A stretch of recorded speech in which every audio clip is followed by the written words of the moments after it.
This is a test of the Boundary Park alert system.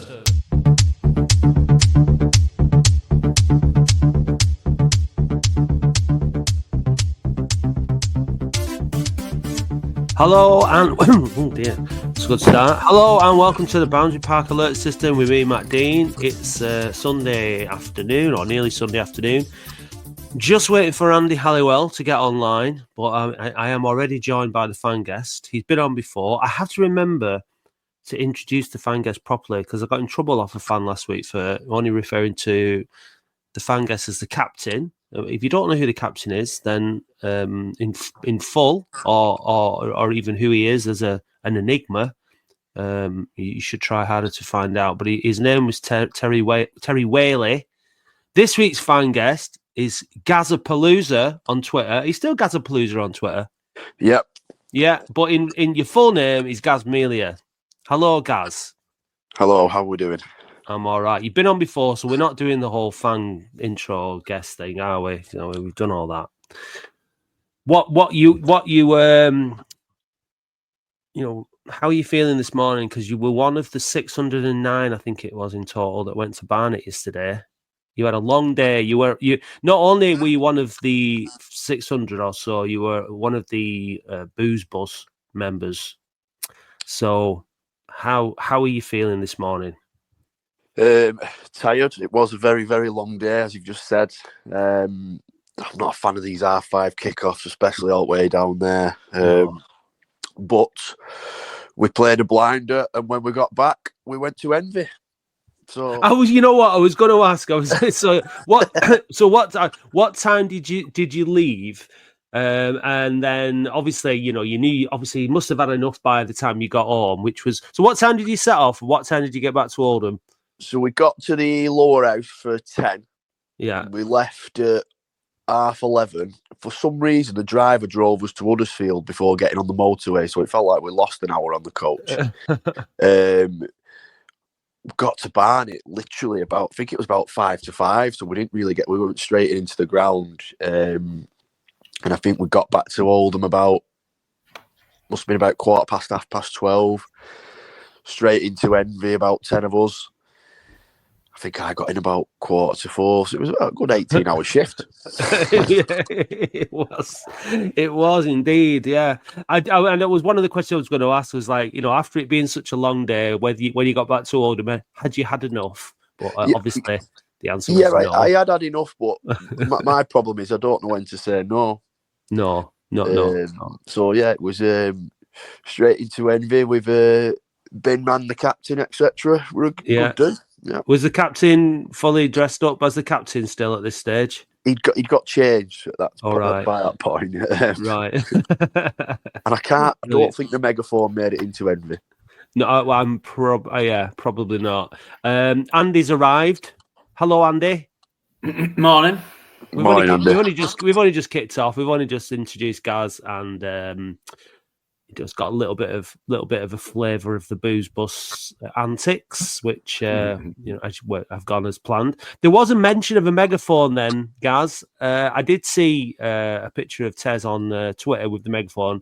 I did put out my thoughts and prayers for the driver, who, I mean, does he wear like earbuds, earplugs, or does he? I mean. No, I mean, to be fair, anyone driving that coach must have the patience of a saint. But interestingly, the driver's first mate was a double of Spencer off Phoenix Nights. Right. If you look out for some pictures on Twitter, you'll see. But he's an absolute double of him. Brilliant. Yeah. So it was a long day for everybody involved in going on the coach or wherever they drove from. I noticed our mate Macca there posted something on I think it was Instagram this morning, listing his days watching Oldham in London, and they were that was the 4th 0-0 draw. So. That was good. I think probably though, having said that, we'd probably take a 0-0 draw yesterday. Let's talk a little bit about the game. My observations were that Mellon had perceived most of Barnet's threats coming from wide positions, and so he went with one up top with Norwood. He gave Drummond and Lundstrom a job to do, which was to cover out on the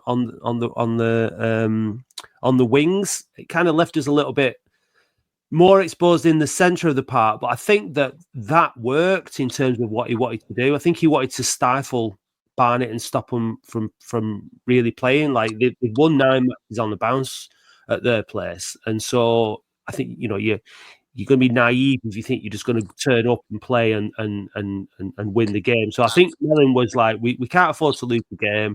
This is how we're going to stop them from playing to the best of their ability. I think we did that.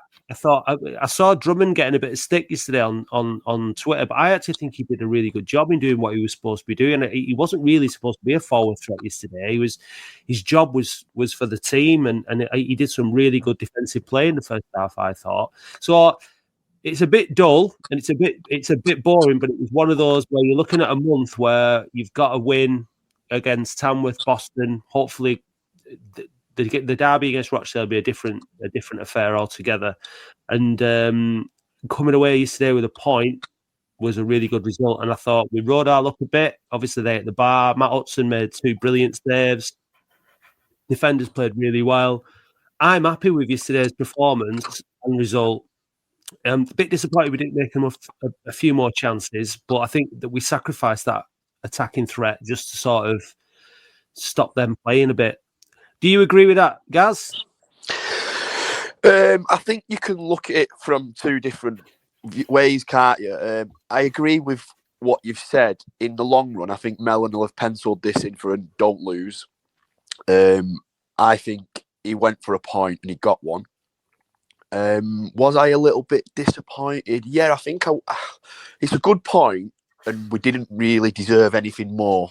I thought they were better than us, and I felt like we went in it a bit like the underdog. But I tweeted, I think, when I first got in the ground, and I thought, there's only about 300 of these. How can these compete with us? Mm-hmm. So I do think we could have been a bit more cocksure and give them something to think about, if that makes sense. Like you said, they created a few chances, and every time they just looked like they had an extra man in the midfield. Conlon's legs for me are gone. He just can't. He can't move. He can't even move 5-6 yards quick enough to just catch runners off him or anything at all. But a couple of really good saves by Hudson. Yeah, I think we lacked a little bit of ambition, but he'll have penciled this in as don't lose, and we didn't. So you take it as that. You win your next game, it's a good point. You don't win your next game, maybe it's not such a great point. Yeah, I think he probably would have mixed it. I think he probably would have changed it. I think he probably had a plan B if we were to go a goal behind, because obviously then you've got to chase it. You've got to score. And that might have opened the game up a bit, and there might have been a few more goals in it. I think as long as we didn't concede, he was happy to keep it as it was.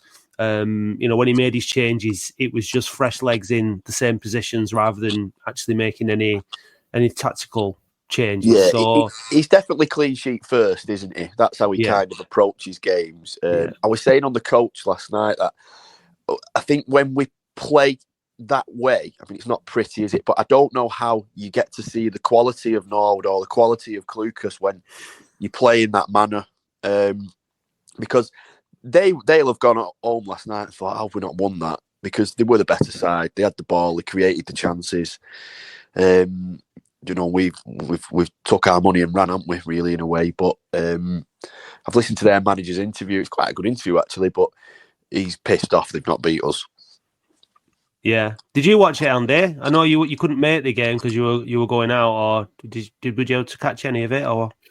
No, I'm largely useless for this podcast episode. Truth be known, I went out yesterday, sort of early evening, so I was getting ready when the game kicked off, and I was out for the evening, so I didn't catch any of it really. I just checked in with the score. I mean, my initial reaction was one of I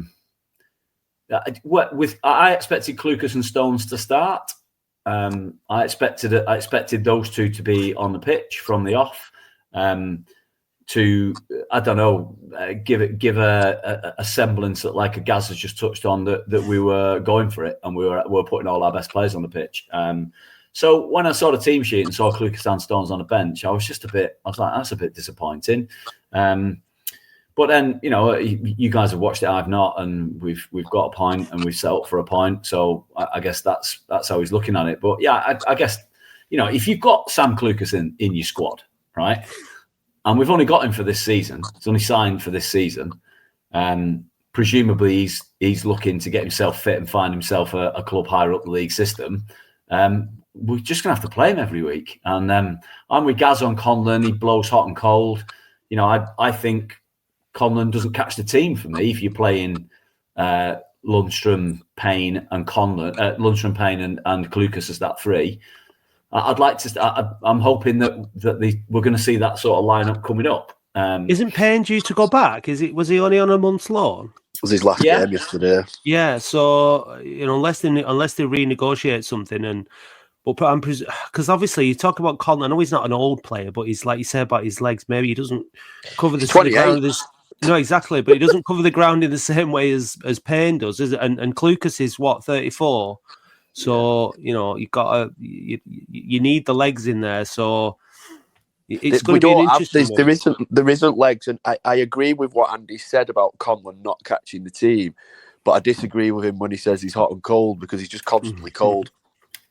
He played all right at Tranmere last week, and he played okay at Sutton away a few weeks ago. But it's one game in 4 or 5 when he looks all right, and then the rest of it he's a pedestrian. But he looks all right, doesn't he? He don't look good, or he don't look like he's come from captain a League One team, and he's just blended in, and he's your captain, he's your centre midfielder play. It's just not enough for me. I know we've said, like, we've argued in the past about needing better than Fondop and Gardner and such, but we need better than him, 100%. Well, I think when he had the opportunities yesterday to show, like, you say, like, if you say his legs are gone and you can't get around the pitch, blah blah blah.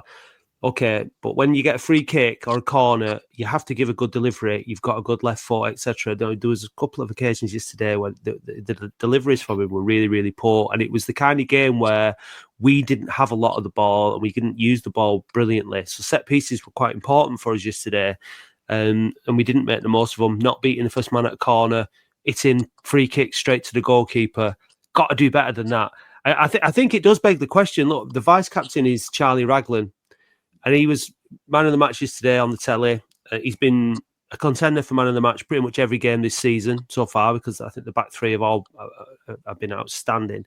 He would be one of my contenders for captain or Manny, to be honest with you. But because Raglan's going to be one of the first names on the team sheet, and you've got to be prepared to, Mellon said he'd take the emotion out of it. So we'll have to see. I trust Mickey Mellon to do the right things. I trust him as a manager. He is doing the right things. I think that get to the end of this month, and if all the other results go as they should do, because we should be going to put Tamworth to the sword, we should be going to put Boston to the sword.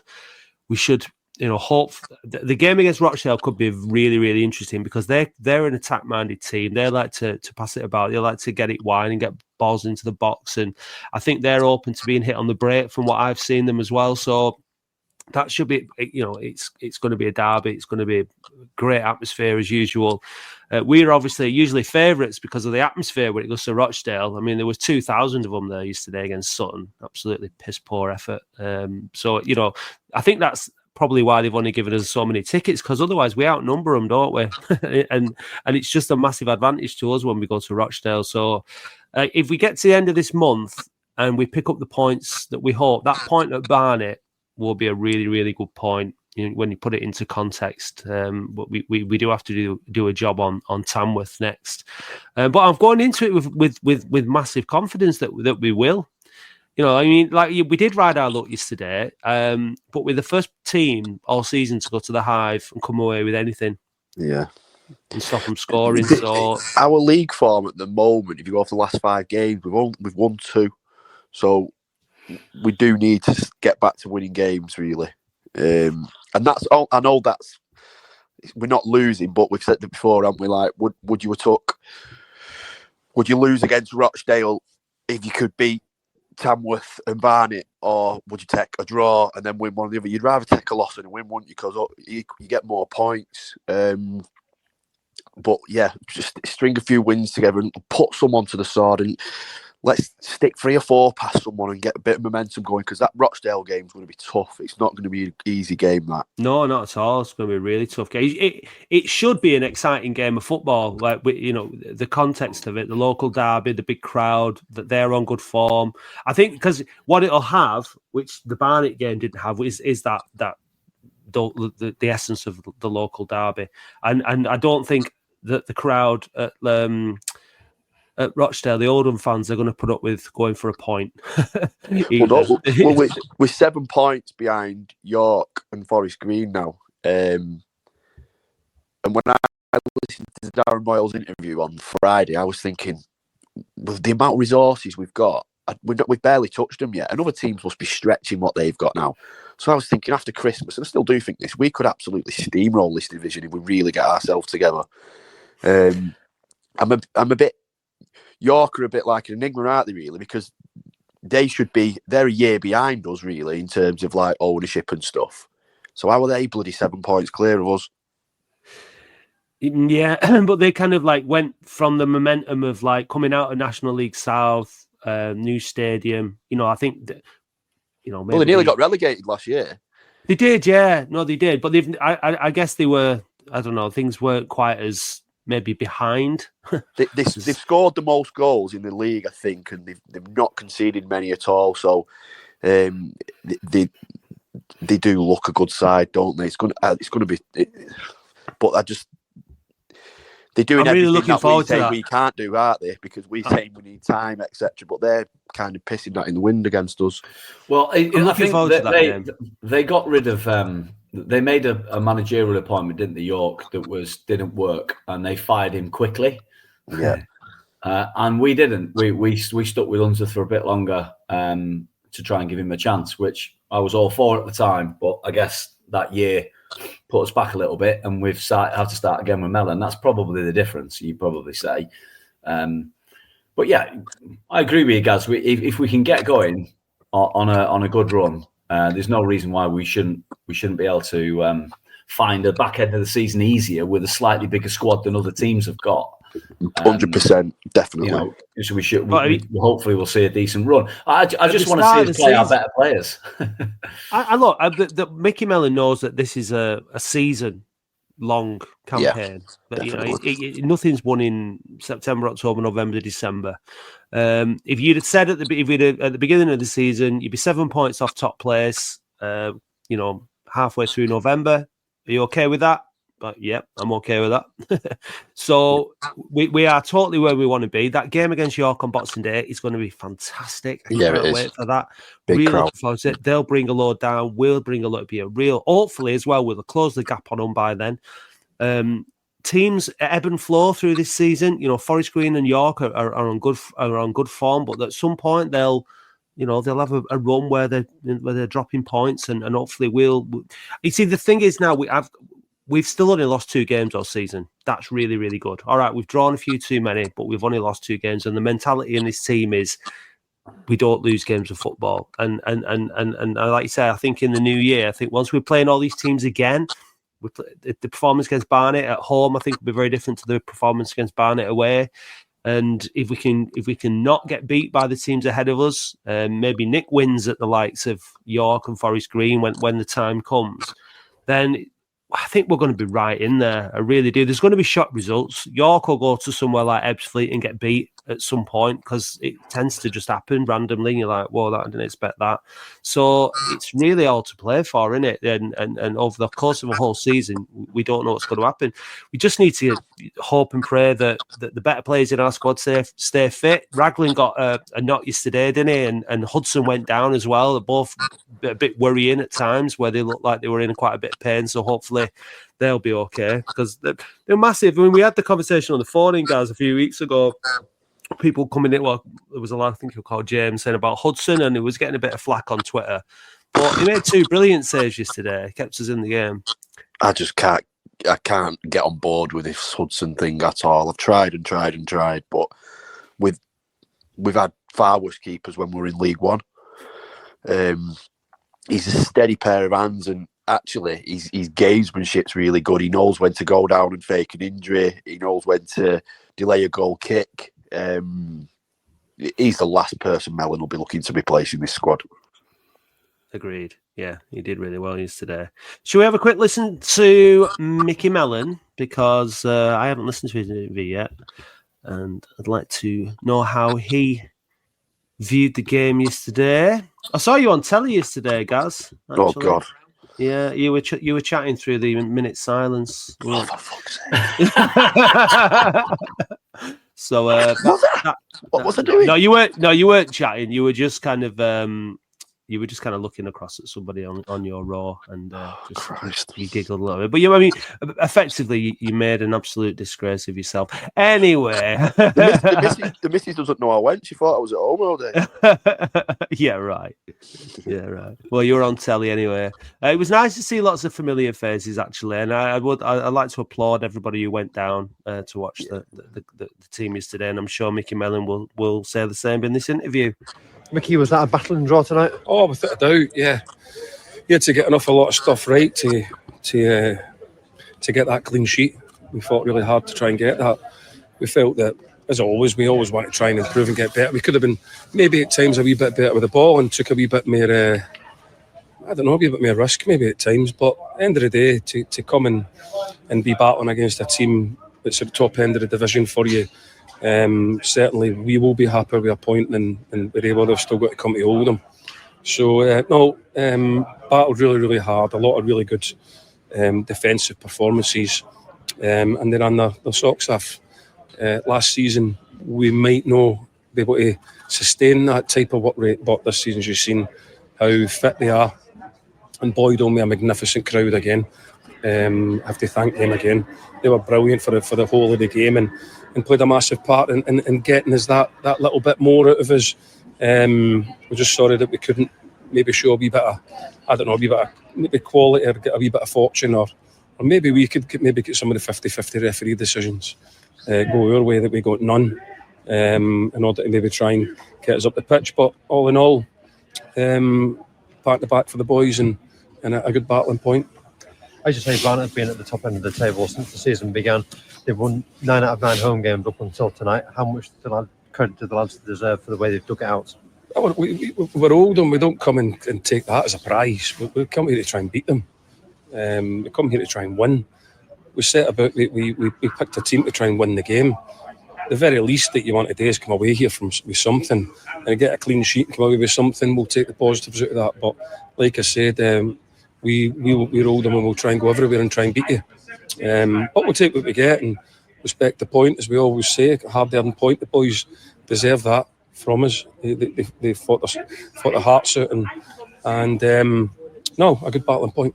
Some notable performances, particularly from the lads at the back, and Charlie. Raglan. I mean, to be honest, I haven't seen as many diags as that, or direct play from that this season. So they kept asking us questions, and Raglan had to be good. So they tried to work it out and hit the diags, and Raglan did very, very well against a really, really tough striker. Where I didn't think that we got the rubber green was I didn't think we got enough free kicks. I think all the free kicks that were given against us there, and that's what happened. Whereas at the other end, we get none. We didn't get a single battling 50-50 free kick, which allows you at the end of the day to go and deliver it into the 18-yard box or go and play up there. We got none, which I don't know why. But no, Raglan was excellent, Ogle excellent, Month excellent, goalkeeper excellent, both wing backs, midfield players all worked their socks off. The two number 10s again worked their socks off. Strikers did, and then all the boys that come on again emptied the tanks as well. And no, you can see the type of spirit that we have in the camp. Everybody's all out and all in. So it's that's a real pleasing thing to see. You touched on the goalkeeper, and when we've needed him, he's come up with a couple of important stops tonight. Yeah, he did. But we had a couple. Where I thought, was it? We got down the sides him a couple of times, and I think got to pick somebody out, and then we had a few more opportunities. I think we fizzed one across the face of the goal. Yeah, they hit the crossbar. He's made for Matt. That's a comfortable save. If he doesn't make that, we're disappointed. But the one that the breakthrough is a great save, and they'll say that they felt they should have taken that. I'll say my goalkeeper's made a brilliant save. But no, we showed a lot of spirit tonight. Been lots of travelling lately, a number of trips down south over recent weeks, but we've been able to grind out these results, haven't we? Yeah, I think, is it 4 out of 5? I think 4 out of the last 5 have been away from home. And to get the amount of joy that we've had out of the 4 out of the 5 games, for any team at any level, we have to say well done to the lads. We try and win every game we play in, but the level of games that we've had away from home, the amount of travelling, not an excuse because we've attacked it, but somewhere along the line you've got to give the boys credit for the effort and the fitness that they showed this evening, the character driven on by a magnificent crowd.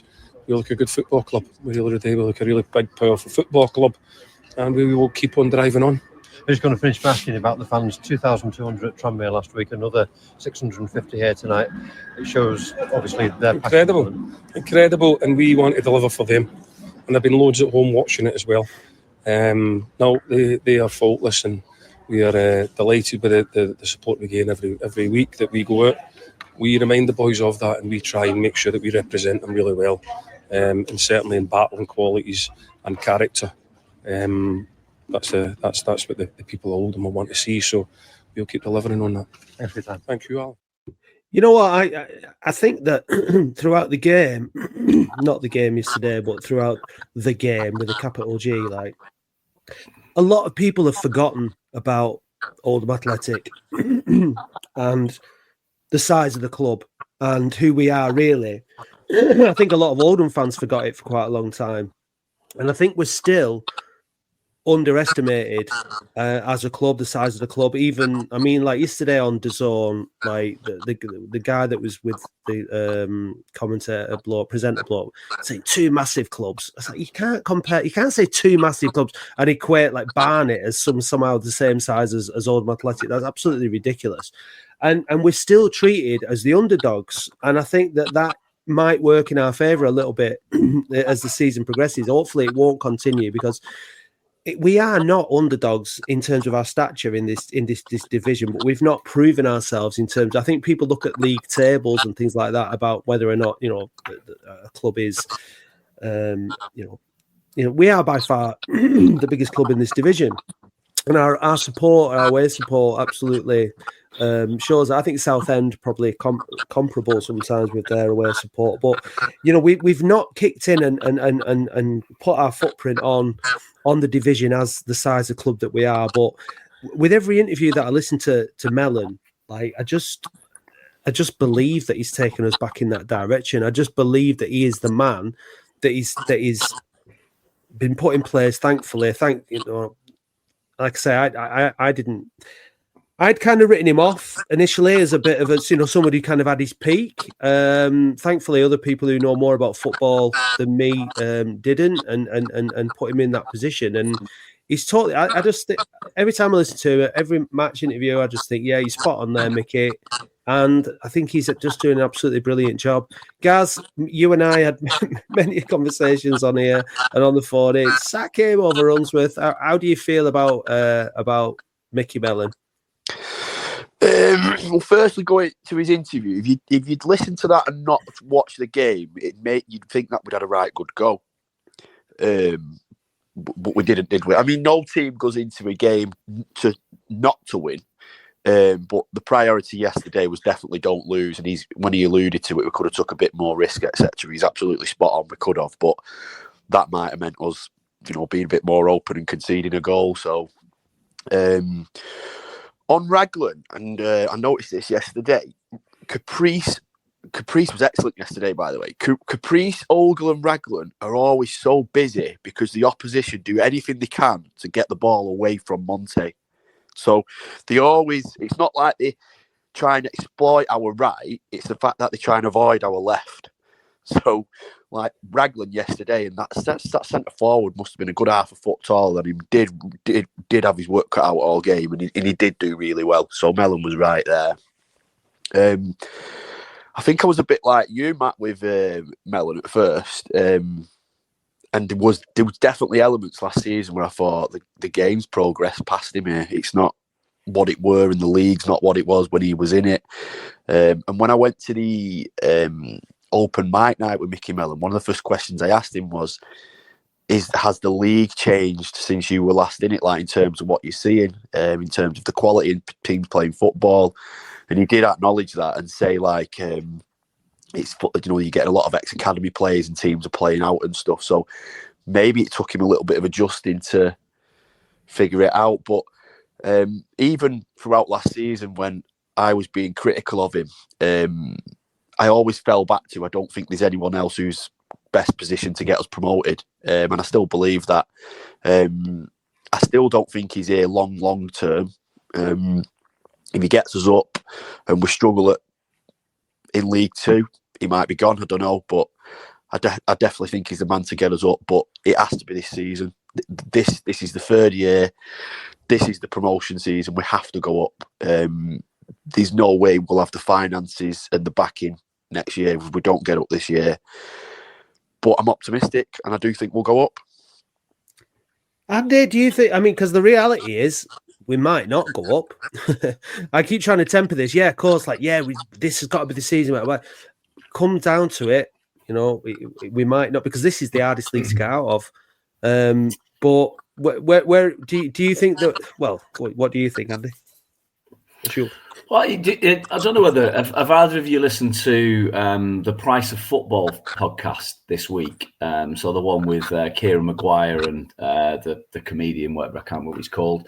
They had the chief exec of the National League on for an interview for 40 minutes, an hour. It's worth a listen just to go and hear what Mark Ives is called and what he had to say.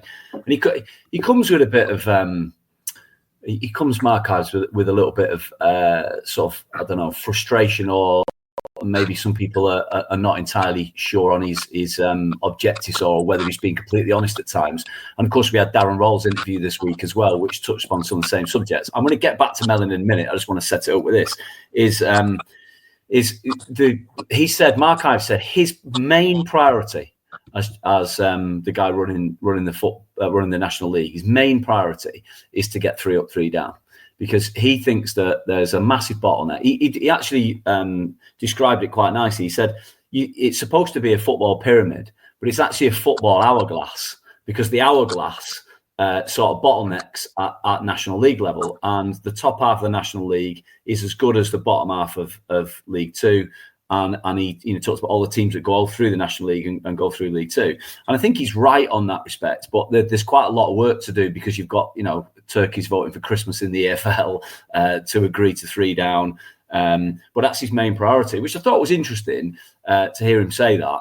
And I think he's right. So when it's 2 up, 2 down, and we're not running away with it, I guess unlikely to run away with it from 7 points behind, over a third way through the season, we could finish second and not go up, and that's an issue. And you couldn't really, if we finished second and didn't go up in the playoffs, you wouldn't blame Mellon for that, because he'd have done pretty much anything he could, or everything he could, to get us up. So I'm really happy with Mickey Mellon. I think he's doing a great job. I think he's worked out a way of bridging the gap between the fans' expectations and trying to base a bit of reality around sort of the rebuild, if you like.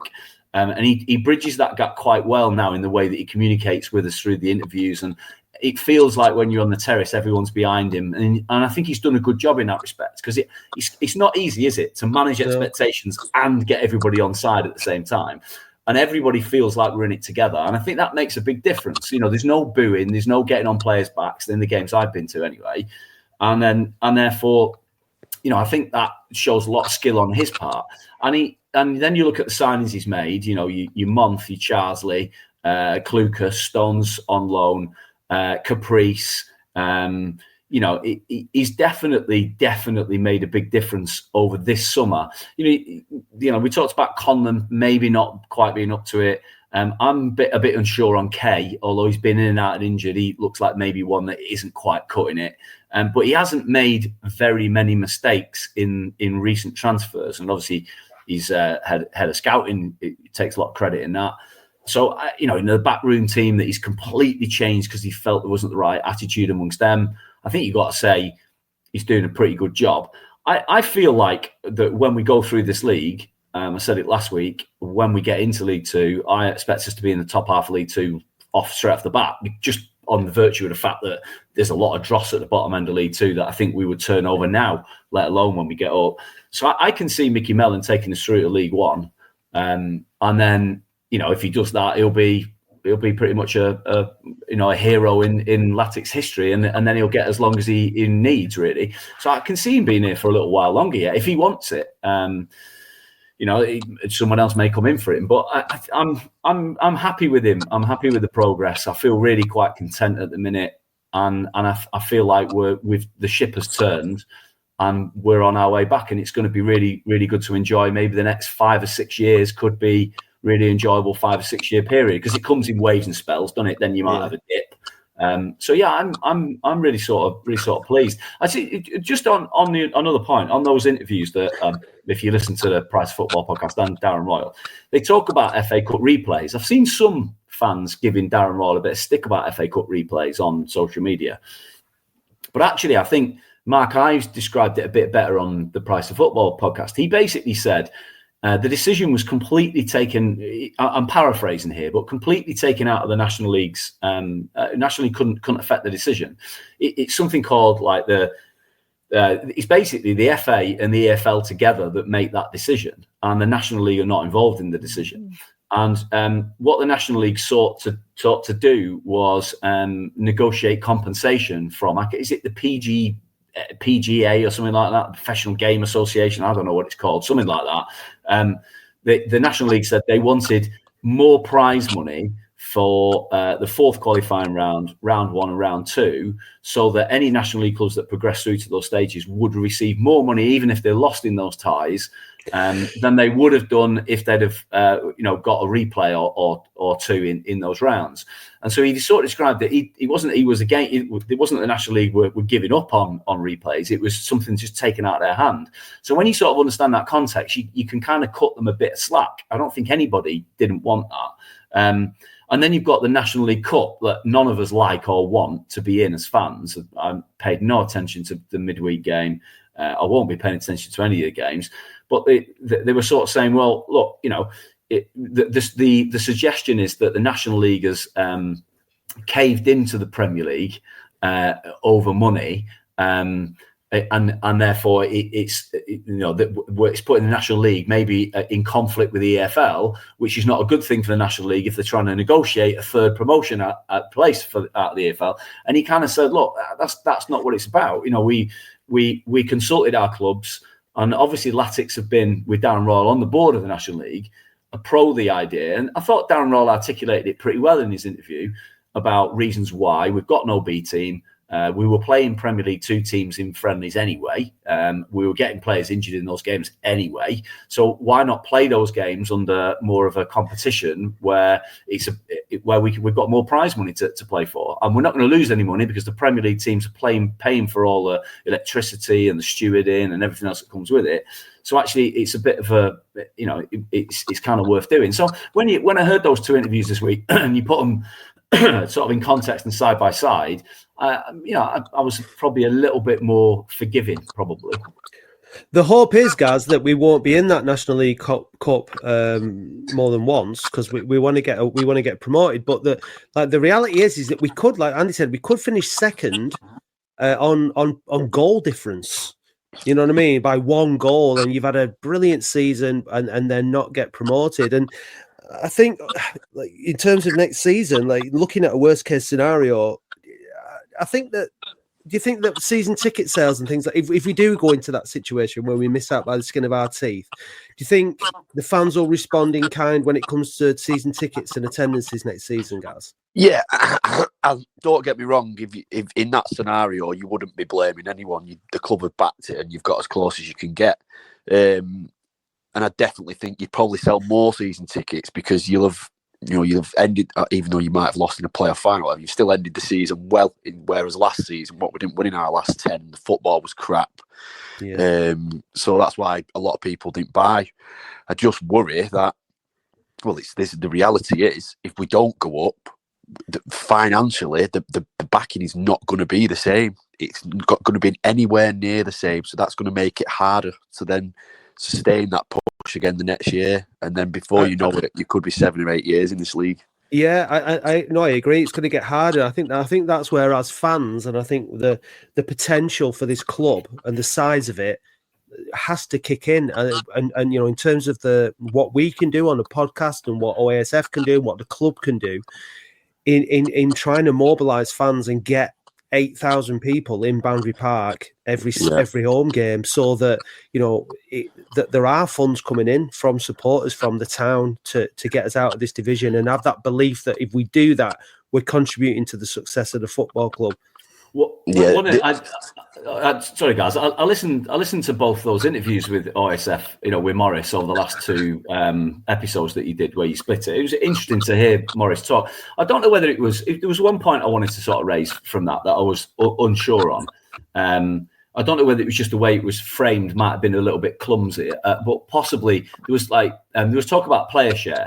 I used to put money into the player share scheme before, and if there was a player share scheme now, I would do it again, because I like the idea of the player share scheme. It's another way of within what I can afford to contribute. I've got 5 season tickets. I go to loads of games. I buy all the merch. I'm involved in any scheme that the club put forward. I think player share scheme will be a good thing, and it was. I think the way it was framed, it was something like unsure about doing the player share scheme because there might be needed, we wouldn't want to invest in a private business. I thought that was a bit confusing, because I think we should be looking to raise funds. Obviously, the 1895 fund needs to be separate. That is not something that's going to be put into the club. That needs to be built up, because the previous incarnation of the trust didn't do that, and we need to do that over a long period of time. But I just think something like a player share scheme where the OSF can invest in a private limited company of Oldham Athletic is a good thing to do, and I'd be prepared to do it. Yeah, I don't think. I think it's having this distinction, this understanding that ultimately, if you can pay the money into a private business, can't you? That has no that can be wasted effectively. You can never see it again. I think in the past, the trust paid money into the football club for nothing in return. So where you could invest thousands and thousands and thousands and thousands, or hundreds of thousands potentially, if OASF got player share right, got numbers up.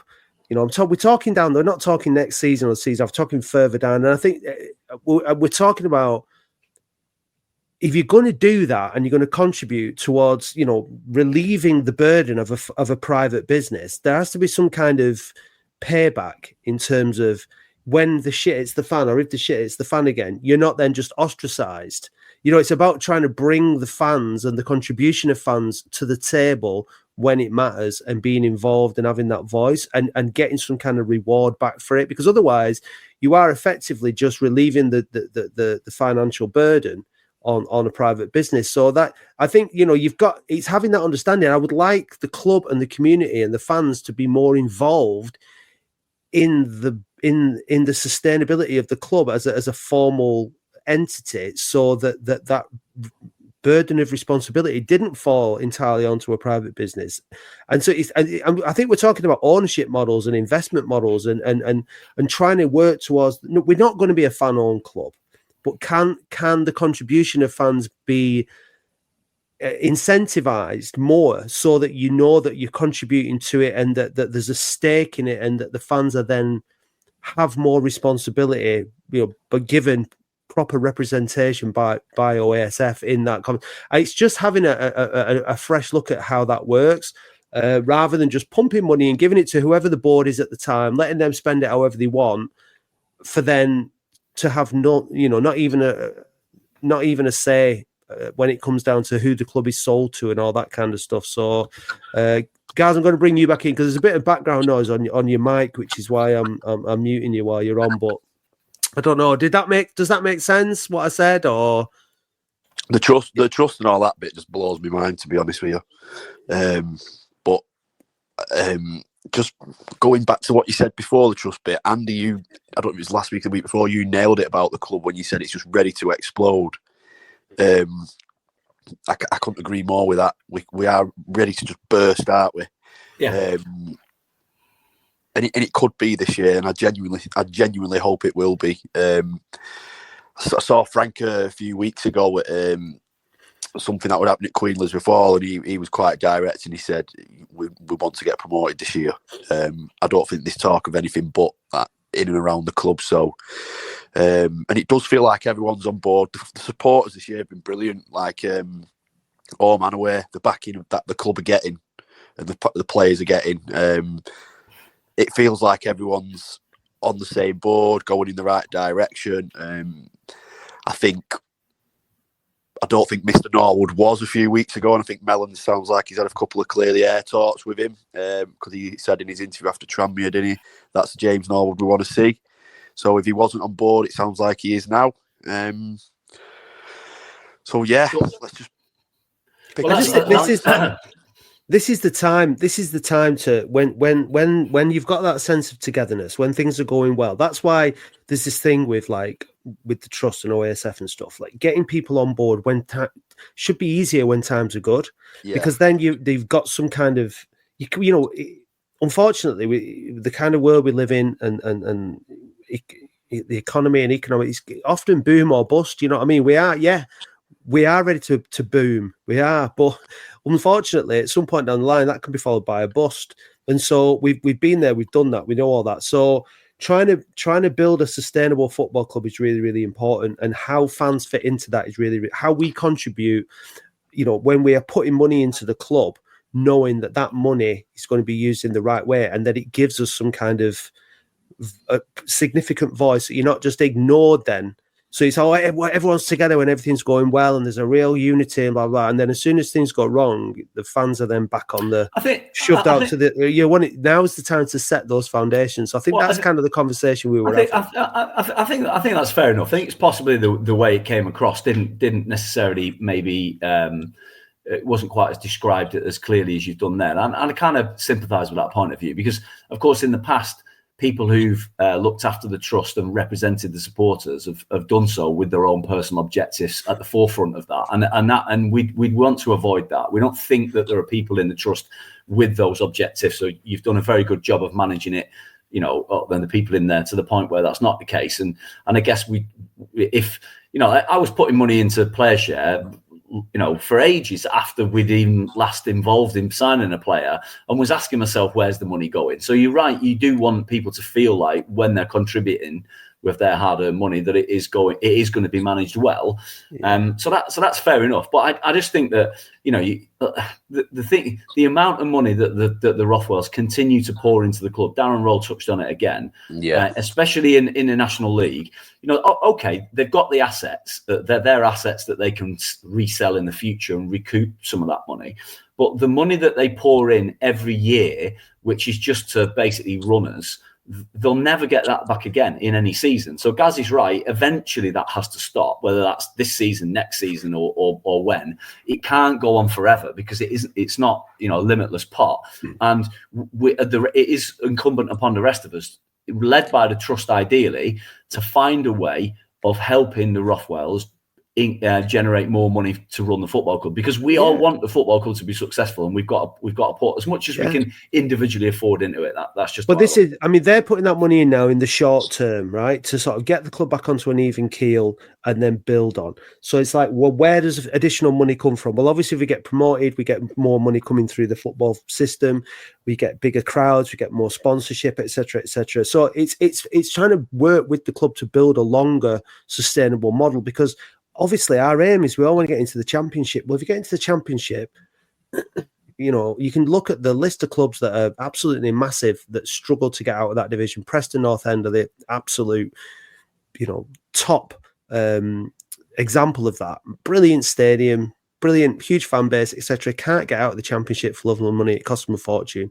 So how do we get to that point where we're in the Championship and we can afford to be there without the onus being on a massive single investor?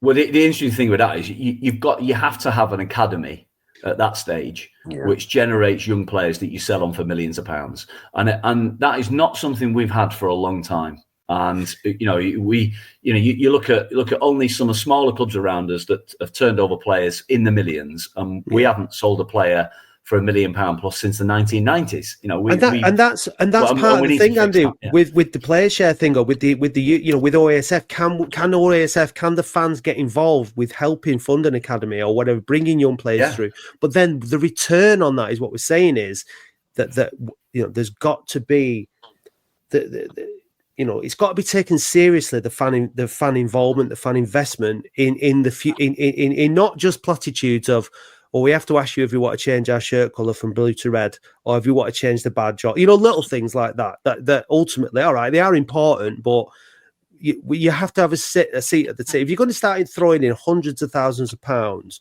because ultimately the fans will always be the next largest investor in a football club.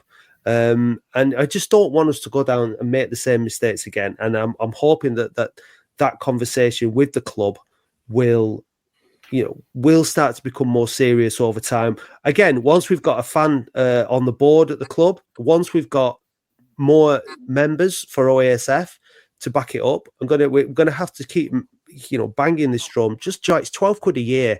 There's absolutely no excuse not. That's 2 pints in London or in Manchester. Could they not attach a membership to every season ticket bought? That used to happen, didn't it? There used to be that. I mean, maybe there could be an option when you're buying your season ticket. Do you want to join us? So again, it's something that we can. You could stick a tenner on the club. Stick the £12 on top of the price, and you opt out if you don't want it or something. But that might be an option. Yeah, definitely, because it definitely used to happen that way, something like that. So you could get 3,000 foundation members per season, then, wouldn't you? Yeah, and that's what we need. It's something that we need. So, board, you're listening. Maybe that's something you can chase up with Darren at the next meeting. Divers as well with the appointments of Dale Harris and Mark Smith. Both local lads, both really, really, really well respected in their fields and what they do. They will start to generate money and make the club self-sustainable and bring income in on the days when it's a non-match day. They're two really, really good appointments.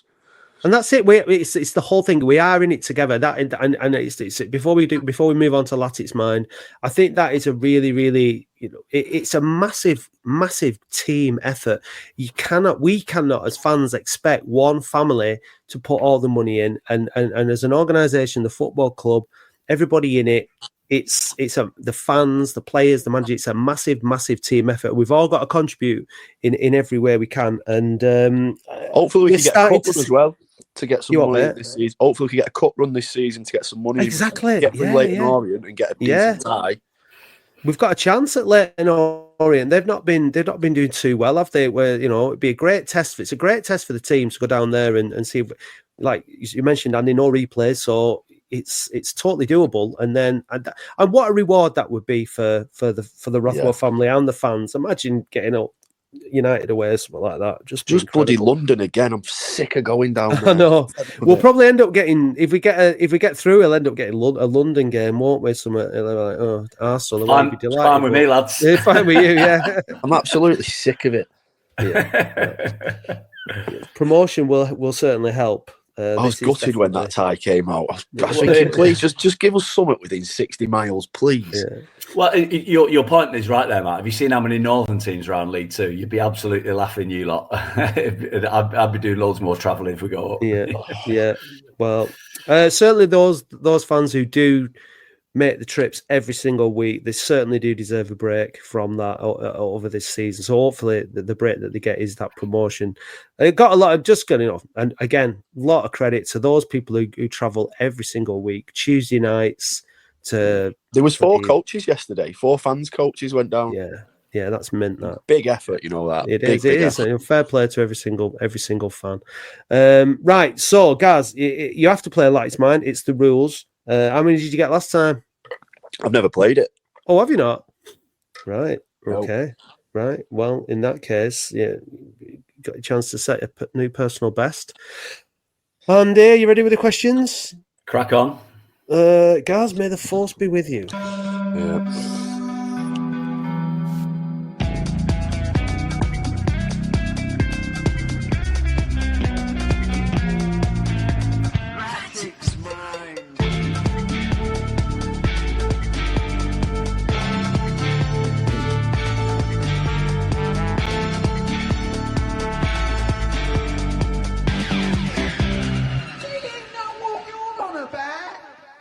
Who was the last Latics player to score 4 goals in a game?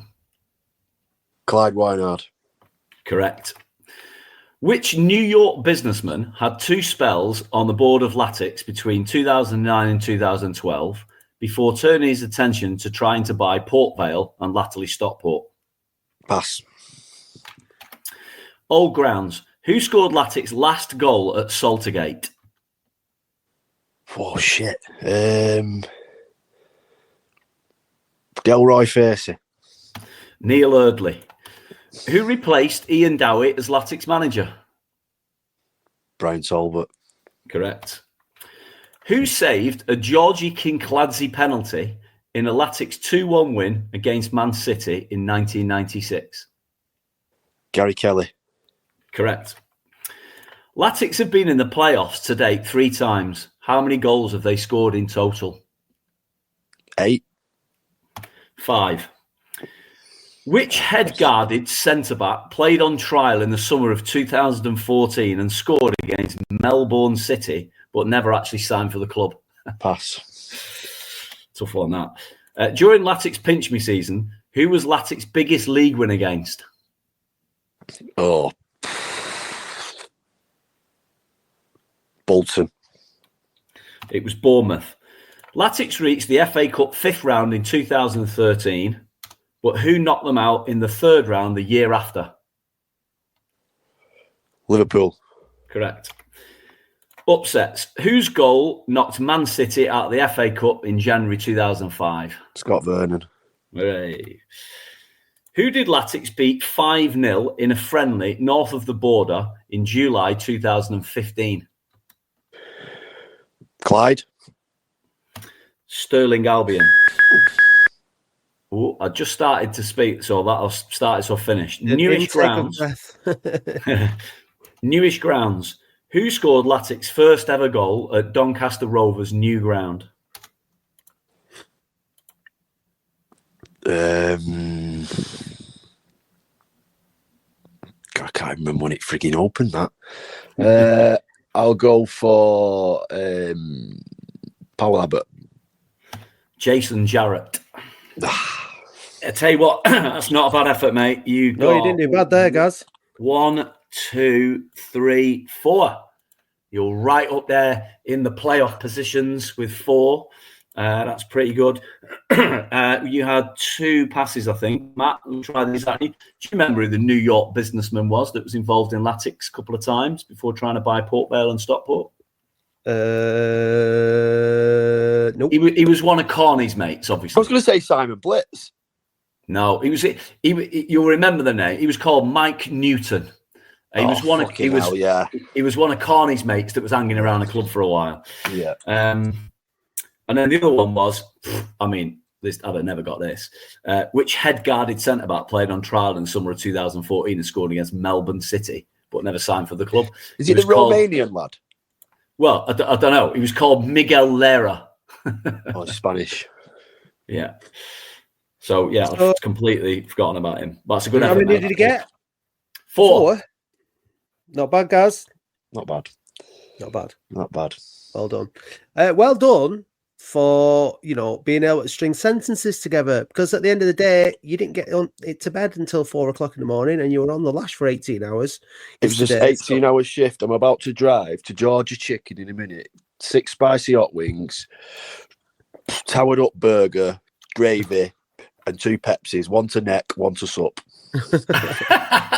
The man has a plan, Andy. The man has a plan. It's a recovery plan, and it's gonna do the job. A bit like Latics' recovery plan, actually. Yeah.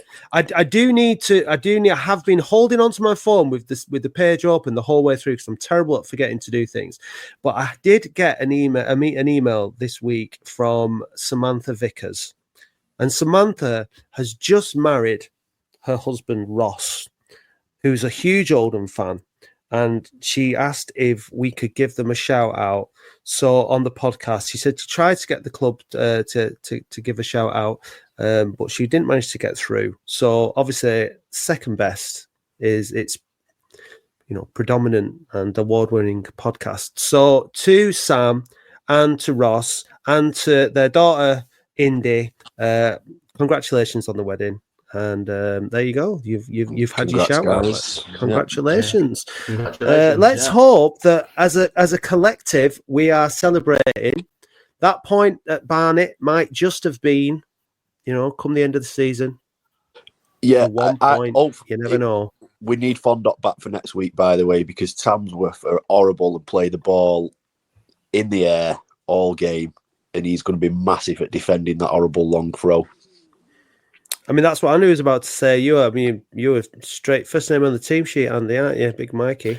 Missed him yesterday. We really did miss him. We did miss him yesterday. Yeah. Horses for courses, right? And I'm not against the idea of starting Mike Fondop here and there, but he shouldn't be starting the lion's share of games. If you've got a James Norwood that has been cleverly managed by Mickey Mellon to focus his attention every week, and you've got Josh Stones on loan until January, who's got power and pace about him to play alongside him. So the majority of the games between now and the end of the year, I'm expecting and would like to see Norwood alongside Stones with Clucas in behind.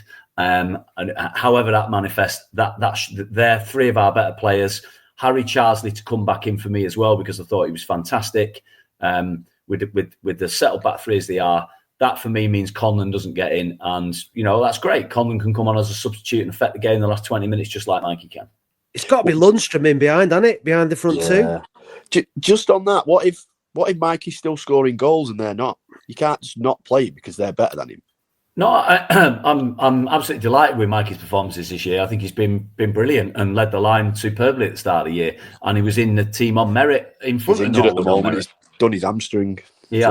So it is what it is. I'm not against the idea of starting him if tactically, like you've just described, it's seen as a way in the opposition. But over the course of the season, I want to see our better players play most of the games. And for me, Norwood and Stones are probably our best partnership strike force, and they should be starting whenever they can. Very quickly before I go, or else I want to say this or forget. Can we fuck up? Can we sack that long throw from Regan Ogle? It's crap. It's useless. We don't win the first contact and we get done on the break all the time. And the throws are getting shorter. He's going to need a rotator cuff doing soon, that lad. Yeah, fair enough. I think, like you said, we'll get shown how it's done properly next week, won't we? Their lad's got an absolute monster of a long throw on him. So yeah, we'll see. So are we? I mean, obviously, guys, you won't be here next week. We'll have another fan guest on. But if you were, would you be fully expecting to be talking about a Latics win against Tamworth? Absolutely, and I want to see us win well. Like obviously, we take the 1-0s against Yeovil and Dagenham. The 3 points, they're great. I want to see us turn someone over at home. It's just they are 14th. They've got 22 points. They've only lost one in their last 5. So they've won 2, drawn 2, lost 1. They're not going to be the same kind of proposition as Boston, who are, they've lost 3 of their last 5. So, they've only picked up 2 points in the last 5 games. So, they're not going to be a walkover, Tamworth. We're going to have to work hard. We're going to have to. Yeah, it's going to be a minging watch. Yeah, so but I think we should have enough, I know, but as you quite rightly said a minute ago, we're Oldham Athletic, and those 2 are bus stops. So we need to start putting them to bed. Yeah, no, I fully expect that we will do as well. So, roll on next Sunday, and another 3 points in our push towards promotion. Gentlemen, thank you very much for joining us on the podcast this morning. Cheers, mate. No worries. Cheers for having us. Thank you. Guys, enjoy your hot wings, your Pepsi, and your stacked burger and your gravy and all that. Get it down, you lad. You've earned it. God's number 9. Scores all the time. He is divine. He's God's number 9. Dave, do you fancy some GN9 merch? Yes, please. Go to the shop on our website, weareoldham.co.uk. God's number 9. Scores all the time. He is divine. He's God's number 9. We've got t-shirts. We've got mugs. He's God's number